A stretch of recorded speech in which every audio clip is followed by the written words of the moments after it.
Hello guys and welcome to How to Socials. In this video I'm going to show you how you can add featured photos on your Facebook profile. So let's start this video by launching the Facebook app. When the app is launched, tap on three bars on top right corner and then go to your profile by tapping on See Your Profile. Now on your profile, scroll down a little bit and then tap on Edit Public Details. Now scroll down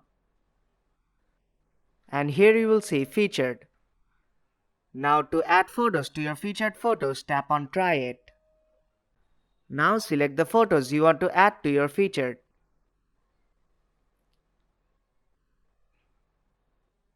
You can select multiple and then tap Next when you are done. You can select a cover if you want to. You can also name your featured. I'll just name it Featured Photos. When you are done, tap Save at the bottom of the screen.